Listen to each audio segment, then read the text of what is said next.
CICC nagbabala naman sa publiko na mag-ingat sa fake news kasabay ng gulo sa Senado.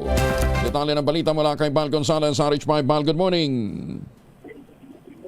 Good morning, Kuya Angel. Sa gitna ng sigalot sa Senado, nadulot ng matinding bangayan sa pagitan ng nagbabanggaang faksyon ay umapila ngayon ang Cybercrime Investigation and Coordinating Center o CICC na maging mapanuri online. Ito'y dahil batay sa online monitoring ng CICC na tuklasang mayroong ilang grupo na nag-uorganisa ng rally at iba pang pagtitipon kasunod ng pagpapalit ng pamunuan sa Senado.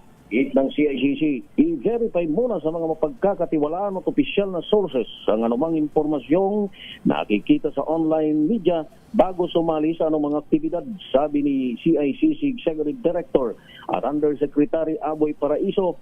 Ang pagpapakalat ng maling impormasyon at hindi beripikadong content ay maring makalito sa publiko at lalo pang magpainit ng sitwasyon. Ang cyberspace aniya ay hindi lang para sa pagpapahayag ng opinyon kundi isang lugar na nangangailangan pagpapakita ng responsibilidad ng bawat Pilipino para tiyaking tama't nakabubuti ang kanyang ibinabahagi. Paliwanag ni Paraiso, bagamat kinikilala ng gobyerno ang karapatang magpahayag at magtipon, hinimok nito ang publiko, lalo ng mga organizer at mga netizens na iwasan ang karahasan at itaguyod ang responsableng dialogo para sa kapayapaan at pagkakaisa ng bansa na walang ibang nagmamayari kundi tayong mga Pilipino.